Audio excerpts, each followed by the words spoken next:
భాగ్య మీ చెల్లెకు ఒక మంచి సంబంధం చూసిన్నే. ఎవలాళ్ళు? గా ఎల్లయ్య కొడుకు మల్లయ్య లేడానే గాపోరుడే. ఏ గాపోరడా? మొద్దు ఉంటాడు అద్దు.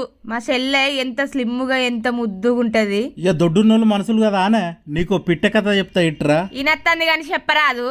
ఒక రోజు బెండకాయను చూసి ఆలుగడ్డ ఇష్టపడ్డదట. ఇష్టపడ్డ ఆలుగడ్డ బెండకాయ దగ్గరకు పోయి నేను ప్రేమిస్తానా అని చెప్పిందట. అప్పుడు బెండకాయ అన్నదట ఆలుగడ్డను, చీ నువ్వు బాగా దొడ్డున్నావు, నేను చూడు నాజుగ్గా స్లిమ్గున్నా, నువ్వేమో మొద్దున్నావు వద్దు అన్నదట. ఆలుగడ్డది గుండె వగిలిపోయి అప్పటి నుంచి అన్నిటితోటి కలిసిపోవడం మొదలు పెట్టిందట. ఆలుగడ్డ కాలీఫ్లవర్, ఆలుగడ్డ వంకాయ, ఆలుగడ్డ బచ్చల కూర, ఆలుగడ్డ బఠానీ, ఆలుగడ్డ క్యారెట్, ఆలుగడ్డ శనగపప్పు, ఇక అట్లనే సాన కూరగాయలతో కలిసిపోయిందట ఆలుగడ్డ. బెండకాయ బాగా టెక్కు చూపెట్టింది. అప్పంచల్లి ఇప్పటిదాకా ఒకతే మిగిలి